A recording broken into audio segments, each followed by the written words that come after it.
இப்போது இன்று இன்ஷா அல்லாஹ் அல்லாஹ்வுடைய தூதர்கள் மீது, அல்லாஹ்வுடைய நபிமார்கள், அல்லாஹ் அனுப்பிய அந்த இறை தூதர்கள் மீது நம்பிக்கை வைப்பது, நபிமார்கள் மீது நம்பிக்கை வைப்பது, இது சம்பந்தமாக இஸ்லாத்தின் சில விஷயங்களை கண்டிப்பாக நாங்கள் பார்க்க வேண்டியதுதான்.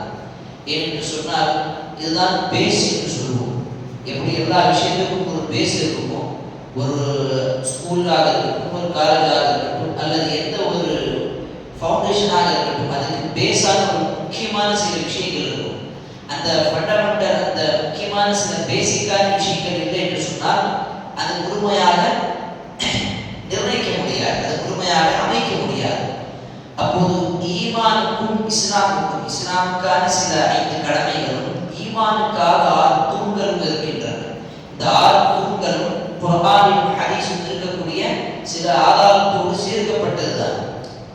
உதாரணத்திற்கு 5 விஷயங்கள் ஒரே வசனத்தில் சூரத்துல் நிசா, சூரத்துல் பக்ரா, இன்னும் சில அத்தியாயங்களில் அல்லாஹ் சுப்ஹானஹு வ தஆலா ஆமன்து பில்லாஹி வ மலாயிகத்திஹி வ குதுபிஹி வ ருசுலிஹி வல் யௌமில் ஆகிர் என்ற 5 விஷயங்களை அல்லாஹ் சுப்ஹானஹு வ தஆலா சொல்லியிருக்கிறார்.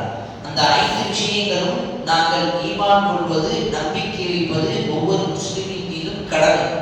எப்படி அல்லாஹ் மீது நம்பிக்கை வைப்பது ஒவ்வொரு ஆண், பெண், குழந்தை, பெரியவர்கள் எல்லோர் மீதும் கடமையாக்கப்பட்டிருக்கிறதோ, அதே போன்றுதான் அவனுடைய படைப்புகளில் வாழ்ந்தவர்களும், அவனுடைய படைப்புகளில் அவனால் அனுப்பப்பட்ட அந்த இறை தூதர்கள் மீதும், அந்த இறை தூதர்களுக்கு அருளப்பட்ட அவர்கள் மீது இறங்கிய அந்த வேதங்கள் மீதும், அந்த புனித கிதாபுகள் மீதும், அல்லாஹ் அந்த மறுமை நாள் வருவான் என்று சொல்லியிருக்கிறான், அதன் மீதும் நம்மளுடைய நம்பிக்கை, ஈமான் கண்டிப்பாக இருக்க வேண்டும்.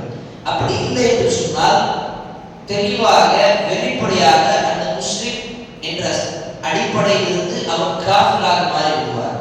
அவன் இஸ்லாமிய அந்த வரம்பை விட்டு வெளியேறி ஒரு காஃபிராக மாறிவிடுவான். இந்த 5-6 விஷயங்கள் மீது ஈமான் வைப்பது, நம்பிக்கை வைப்பது ஒவ்வொரு முஸ்லிமின் மீதும், இன்னும் சொல்லப்போனால் ஒவ்வொரு மனிதன் மீதும் கடமையாக்கப்பட்டது.